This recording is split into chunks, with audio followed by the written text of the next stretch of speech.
Hello students, तो कैसे हैं आप सभी लोग। स्वागत है आप सभी का आपके अपना यूट्यूब चैनल प्रोस्पेक्टर सुनील में। जी हाँ दोस्तों, आज हम लोग क्लास 10th के बायोलॉजी का दोस्तों पहले अध्याय का टॉप 40 ऑब्जेक्टिव देखने वाले हैं। दोस्तों आप वीडियो के अंत तक बने रहिए, एक एक ऑब्जेक्टिव को देखिए, ऑब्जेक्टिव को छोड़ना नहीं है, क्योंकि दोस्तों जीवन में असफल वही होता है दोस्तों जो निराश होकर अपना रास्ता बदल लेता है। दोस्तों जीवन में असफल वही होता है जो निराश होकर अपना रास्ता बदल लेता है, और सफल वही होता है दोस्तों जो बार बार प्रयास करता है। तो आपको बार बार देखना है, डेली पढ़ना है, तभी आप सफल होंगे। ठीक है ना दोस्तों।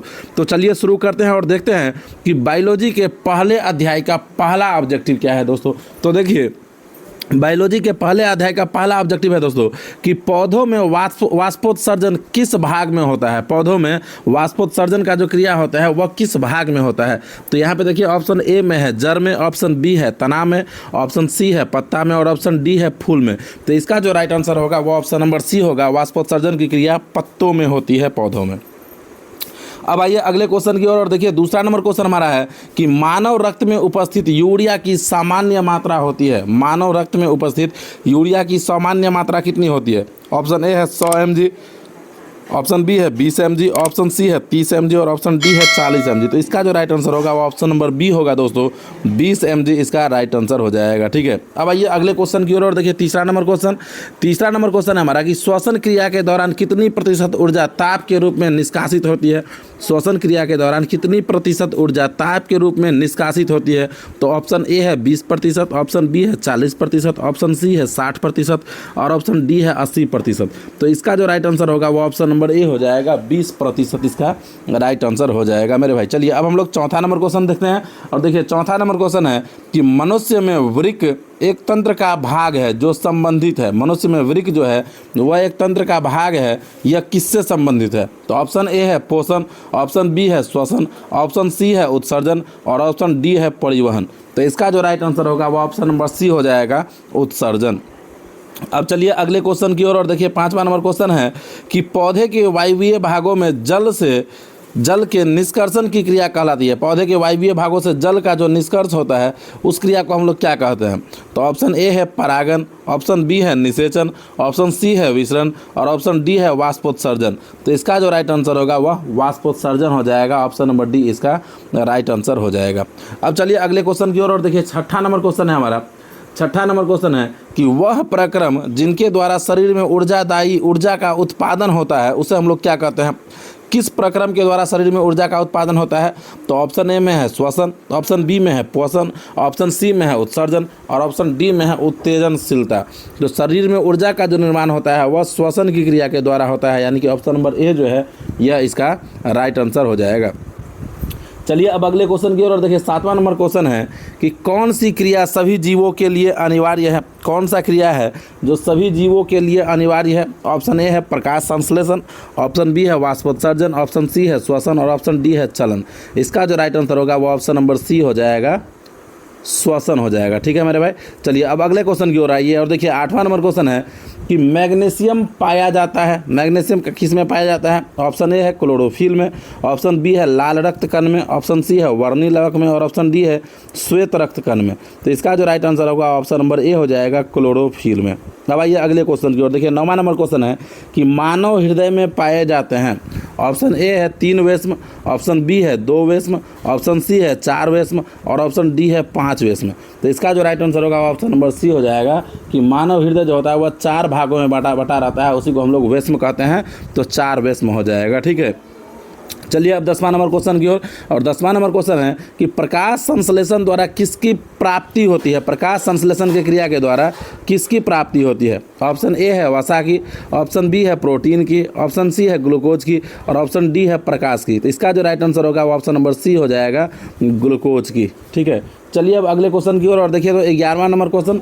तो 11वां नंबर क्वेश्चन है कि कोशिका झिल्ली किस प्रकार की झिल्ली है। कोशिका झिल्ली किस प्रकार की झिल्ली है। ऑप्शन ए में है पारगम्य झिल्ली, ऑप्शन बी में है अपारगम्य झिल्ली, ऑप्शन सी में है अर्धपारगम्य झिल्ली, और ऑप्शन डी में है इनमें से कोई नहीं। इसका जो राइट आंसर होगा वो ऑप्शन नंबर सी हो जाएगा, अर्धपारगम्य झिल्ली। अब चलिए 12वां नंबर क्वेश्चन की ओर। और 12वां नंबर क्वेश्चन है कि दही के जमने में निम्नलिखित में कौन सी क्रिया होती है। दही के जमने में निम्नलिखित में कौन सी क्रिया होती है। तो ऑप्शन ए है अपघटन की क्रिया, ऑप्शन बी है प्रकाश संश्लेषण की क्रिया, ऑप्शन सी है किण्वन की क्रिया और ऑप्शन डी है उत्सर्जन की क्रिया। तो दही के जमने में जो क्रिया होता है वह किण्वन का होता है, किण्वन की क्रिया द्वारा ही दही जमता है। तो ऑप्शन नंबर सी इसका राइट आंसर हो जाएगा। अब चलिए 13वां नंबर क्वेश्चन देखिए। तो 13वां नंबर क्वेश्चन है कि जीवन की उपापचयी क्रियाओं के संचालन के लिए निम्नलिखित में कौन आवश्यक है। जीवन की उपापचयी क्रियाओं के संचालन के लिए निम्नलिखित में कौन आवश्यक है। ऑप्शन ए है निरंतर ऊर्जा की आपूर्ति, ऑप्शन बी है शरीर की वृद्धि, ऑप्शन सी है टूटे फूटे ऊतकों की मरम्मत और ऑप्शन डी है इनमें से सभी। तो इसका जो राइट आंसर होगा वह option number D right answer हो जाएगा, इनमें से सभी इसका राइट आंसर हो जाएगा। ठीक है, अब चलिए अब 14वां नंबर क्वेश्चन देखिए तो क्या है। तो 14वां नंबर क्वेश्चन है हमारा कि मानव में डायलिसिस थैली है, मानव में मनुष्य में डायलिसिस थैली है। ऑप्शन ए नेफ्रॉन है, ऑप्शन बी न्यूरॉन है, ऑप्शन सी माइटोकॉन्ड्रिया है और ऑप्शन डी इनमें से कोई नहीं है। तो मनुष्य में नेफ्रॉन जो है उसी को डायलिसिस थैली कहा जाता है। तो ऑप्शन नंबर ए जो है आपका वह राइट आंसर हो जाएगा। अब देखिए 15वां नंबर क्वेश्चन है कि मत्स्य का मुख्य श्वसन अंग है, यानी कि मछली का, मत्स्य यानी कि मछली का मुख्य श्वसन अंग क्या है। मछली श्वसन किसके द्वारा लेता है।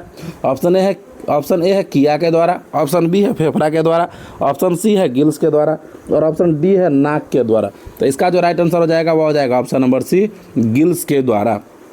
अब चलिए 16वां नंबर क्वेश्चन की ओर देखिए। 16वां नंबर क्वेश्चन है कि पौधों में गैसों के निष्कासन के लिए किस क्रिया का उपयोग होता है। पौधों में गैसों के निष्कासन के लिए किस क्रिया का उपयोग होता है। ऑप्शन ए है परासरण, ऑप्शन बी है विसरण, ऑप्शन सी है वाष्पोत्सर्जन और ऑप्शन डी है परिवहन। तो इसका जो राइट आंसर होगा वो ऑप्शन नंबर बी हो जाएगा विसरण। चलिए अब 17वां नंबर क्वेश्चन की ओर देखिए। 17वां नंबर क्वेश्चन है कि क्लोरोफिल वर्णक का रंग है, क्लोरोफिल वर्णक का रंग है। ऑप्शन ए है हरा, ऑप्शन बी है नीला, ऑप्शन सी है लाल और ऑप्शन डी है सफ़ेद। तो इसका जो राइट आंसर होगा वो ऑप्शन नंबर ए हो जाएगा हरा। अब आइए अगले क्वेश्चन की ओर। तो अगला क्वेश्चन है 18वां नंबर कि कवक में पोषण की कौन सी विधि है। कवक में पोषण की कौन सी विधि है।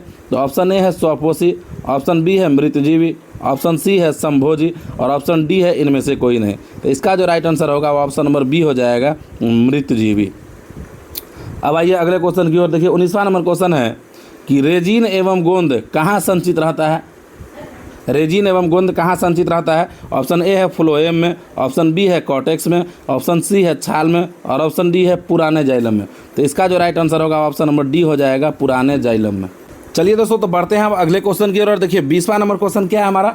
तो 20वां नंबर क्वेश्चन है कि शरीर में भोजन का पचना किस प्रकार की अभिक्रिया है। शरीर में जो भोजन पचता है वह किस प्रकार का अभिक्रिया है।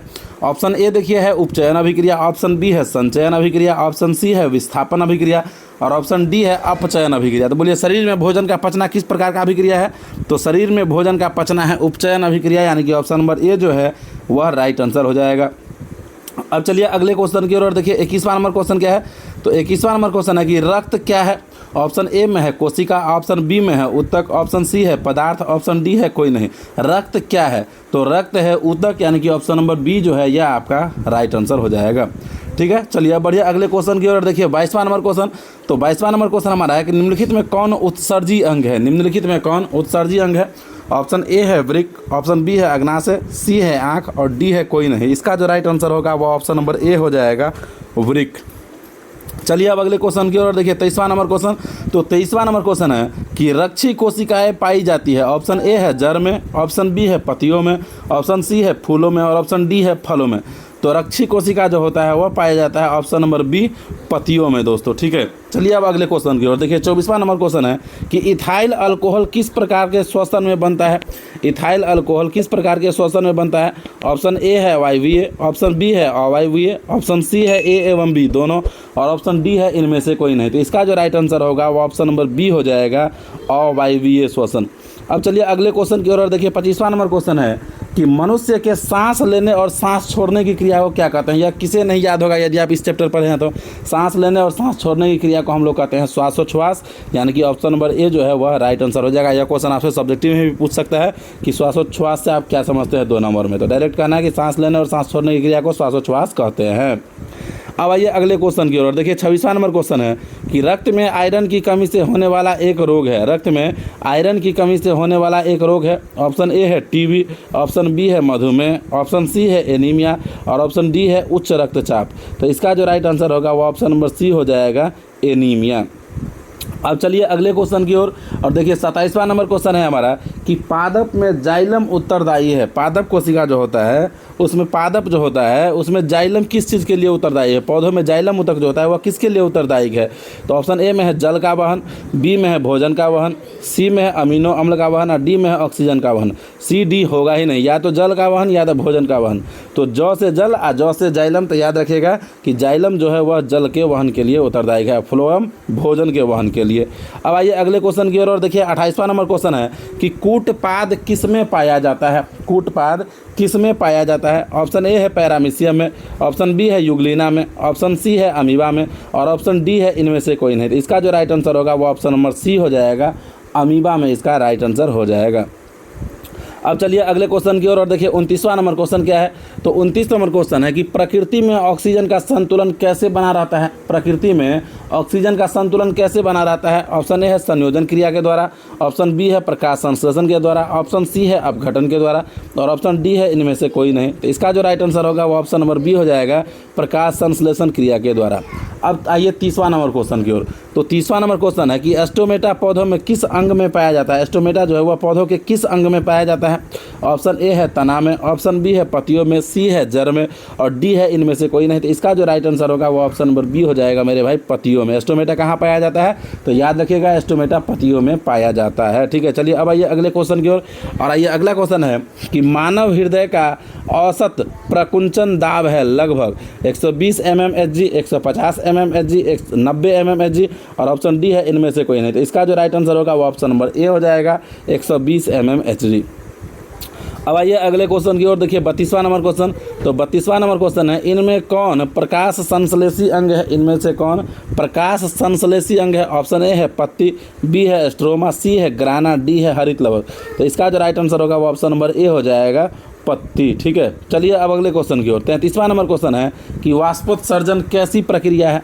वाष्पोत्सर्जन जो है वह कैसी प्रक्रिया है? ऑप्शन ए है शारीरिक, ऑप्शन बी है भौतिक, ऑप्शन सी है रासायनिक और ऑप्शन डी है प्राकृतिक। तो इसका जो राइट आंसर होगा वह ऑप्शन नंबर बी हो जाएगा, भौतिक। वाष्पोत्सर्जन कैसी प्रक्रिया है? तो भौतिक प्रक्रिया है। अब आइए अगले क्वेश्चन की ओर। देखिए 34वां नंबर क्वेश्चन है कि शरीर में भोजन का पचना किस प्रकार की अभिक्रिया है? शरीर में भोजन का पचना किस प्रकार की अभिक्रिया है? ऑप्शन ए में है अवकरण अभिक्रिया, ऑप्शन बी में है ऑक्सीकरण अभिक्रिया, ऑप्शन सी में है उदासीनीकरण अभिक्रिया और ऑप्शन डी में है वैद्युत अपघटन अभिक्रिया। तो इसका जो राइट आंसर होगा वो ऑप्शन नंबर बी हो जाएगा, ऑक्सीकरण अभिक्रिया इसका राइट आंसर हो जाएगा। अब आइए अगले क्वेश्चन की ओर। देखिए 35वां नंबर क्वेश्चन है कि स्वपोषी पोषण के लिए क्या आवश्यक है? ऑप्शन बी है क्लोरोफिल, बी है कार्बन डाइऑक्साइड तथा जल, सी है सूर्य प्रकाश और डी है उपरोक्त सभी। तो इसका जो राइट आंसर है यह उपरोक्त सभी हो जाएगा, Surya Prakash, chlorophyll, carbon dioxide और जल सभी आवश्यक है स्वपोषी के पोषण के लिए। अब अगला क्वेश्चन आइए 36वां नंबर है कि पाइरूवेट के विखंडन से यह कार्बन डाइऑक्साइड पाइरूवेट के विखंडन से यह कार्बन डाइऑक्साइड जल तथा ऊर्जा देता है और यह क्रिया होती है। ऑप्शन ए है कोशिका द्रव्य में, ऑप्शन बी है माइटोकॉन्ड्रिया में, ऑप्शन सी है हरित लवक में और ऑप्शन डी है केंद्रक में। तो इसका जो राइट आंसर होगा वो ऑप्शन नंबर बी हो जाएगा, माइटोकॉन्ड्रिया में इसका राइट आंसर हो जाएगा। अब आइए 37वां नंबर क्वेश्चन है कि जठर ग्रंथियाँ कहाँ पाई जाती है? ऑप्शन ए है आँख में, ऑप्शन बी है अग्नाशय में, ऑप्शन सी है यकृत में और ऑप्शन डी है अमाशय में। बताइए कि जठर ग्रंथि कहाँ पाया जाता है? तो याद रखिएगा जठर ग्रंथि पाया जाता है अमाशय में, यानी कि ऑप्शन नंबर डी जो है वह राइट आंसर हो जाएगा। अब आइए 38वां नंबर क्वेश्चन की ओर। 38वां नंबर क्वेश्चन है कि खुला परिसंचरण तंत्र किस में पाया जाता है? खुला परिसंचरण तंत्र किस में पाया जाता है? ऑप्शन ए है मनुष्य में, ऑप्शन बी है कॉकरोच में, ऑप्शन सी है घोड़ा में और ऑप्शन डी है ऊँट में। तो इसका जो राइट आंसर होगा वो ऑप्शन नंबर बी हो जाएगा, कॉकरोच में। खुला परिसंचरण तंत्र किस में पाया जाता है? तो याद रखिएगा ऑप्शन नंबर बी इसका राइट आंसर हो जाएगा, कॉकरोच में। आइए आज का अब सेकंड लास्ट क्वेश्चन है कि पौधों में पाया जाने वाला गाढ़ा एवं दुधिया उत्सर्जित तरल पदार्थ को क्या कहते हैं। पौधों में जो पाया गाढ़ा और दुधिया उत्सर्जित तरल पदार्थ होता है उसे हम लोग क्या कहते हैं। ये ऑप्शन नंबर ए है लेटेक्स, ऑप्शन बी है रेजिन, ऑप्शन सी है गोंद और डी है टेनिन। तो इसे हम लोग लेटेक्स कहते हैं। याद रखिएगा, पौधे में जो गाढ़ा दुधिया उत्सर्जित तरल पदार्थ होता है उसे हम लोग क्या कहते हैं, लेटेक्स कहते हैं। यानी कि ऑप्शन नंबर ए इसका राइट आंसर हो जाएगा। अब आइए आज का फाइनल और आखिरी क्वेश्चन है 40वां नंबर कि यूरिया रक्त में कहाँ से प्रवेश करता है। यूरिया जो है वह रक्त में कहाँ से प्रवेश करता है। तो ऑप्शन ए है फेफड़ा से, ऑप्शन बी है यकृत से, ऑप्शन सी है श्वास नलिका से और ऑप्शन डी है वृक्क से। तो याद रखिएगा कि यूरिया यकृत से रक्त में प्रवेश करता है, यानी कि यकृत इसका राइट आंसर हो जाएगा, ऑप्शन नंबर बी। दोस्तों अभी दोस्तों इस अध्याय का टोटल ऑब्जेक्टिव खत्म नहीं हुआ है, इसमें 40 ऑब्जेक्टिव और है और इसके लिए आपको वेट करना पड़ेगा इसके पार्ट 2 का। इसके बाद आपका इस अध्याय से एक भी ऑब्जेक्टिव नहीं छूटेगा। यदि आप भारती भवन का बुक पढ़ रहे हैं तो यह 2 अध्याय का ऑब्जेक्टिव है, पहला जो है वो ठीक है, और दूसरा जो श्वसन है उसका भी ऑब्जेक्टिव है। और यदि आप बीटीसी का बुक पढ़ रहे हैं तो इसमें जो है यह एक ही अध्याय है, पहला दोनों मिला के उसी का यह सब ऑब्जेक्टिव है मेरे भाई। तो अब जो 40 ऑब्जेक्टिव आएगा उसे देखने के लिए आप चैनल को सब्सक्राइब कीजिए, वीडियो को लाइक कीजिए, ताकि जैसे ही ऑब्जेक्टिव आए आपके पास तुरंत नोटिफिकेशन आए और आप उसका भी नोट तैयार कर सके। चलिए दोस्तों, तो मिलते हैं फिर से किसी और नेक्स्ट वीडियो में, तब तक के लिए जय हिंद।